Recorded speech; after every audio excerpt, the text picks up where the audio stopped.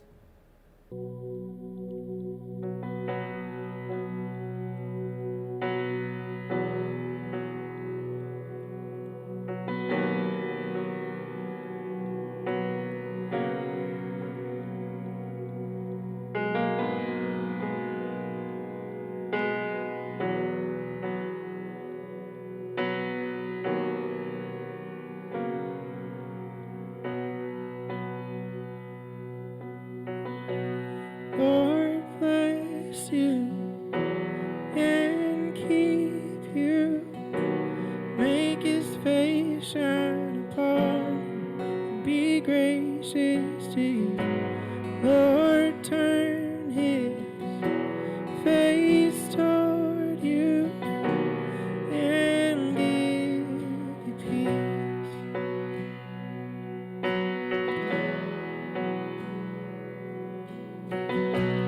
Lord bless you and keep you, make his face shine upon you and be gracious to you. Lord turn his face towards you and give you peace.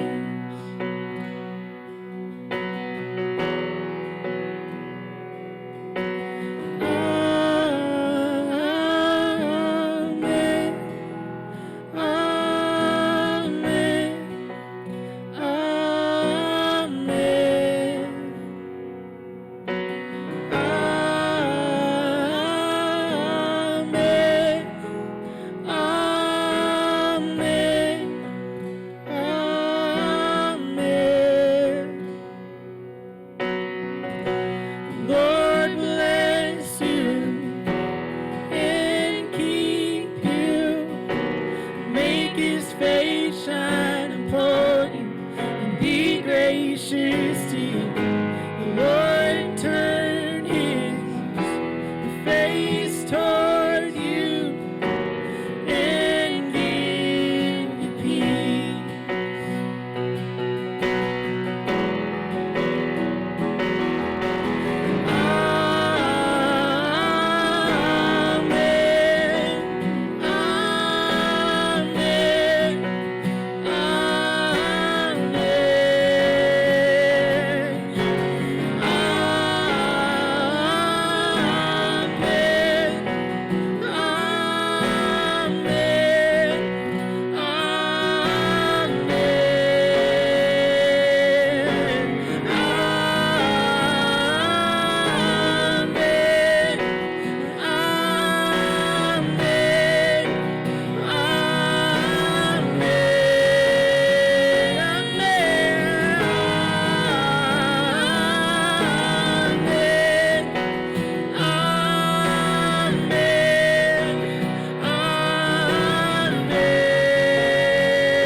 His favor be upon you and 1,000 generations, and your family and your children and their children and their children. May his favor be upon you and 1,000 generations, and your family and your children and their children, and their children. May his favor be upon you and 1,000 generations, on your family and your children, and their children, and their children. May his favor be upon you and 1,000 generations, on your family and your children, and their children, and their children. May his presence go before you and behind you and beside you, all around you and within you. He is with you, he is with you, in the morning, in the evening, and you're coming, and you're going, and you're weeping and rejoicing. He is for you, he is for you, he is for you, he is for you, he is for you, he is for you, he is for you, he is for you.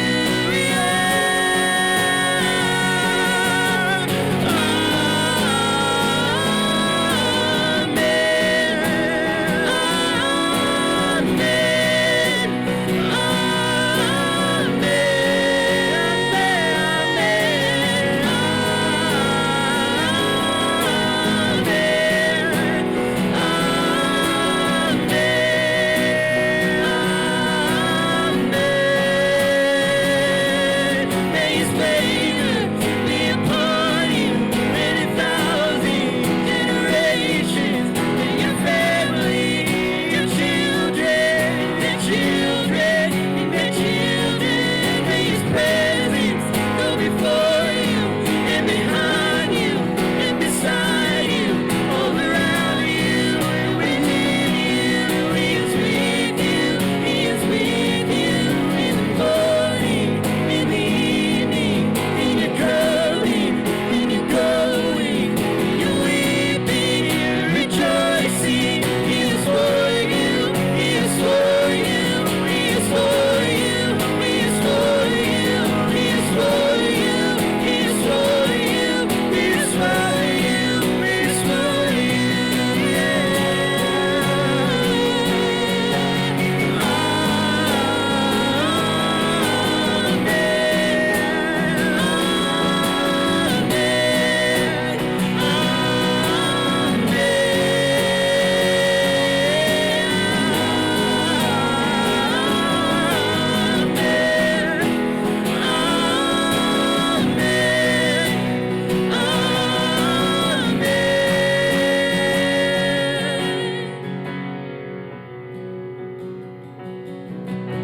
The Lord bless you and keep you.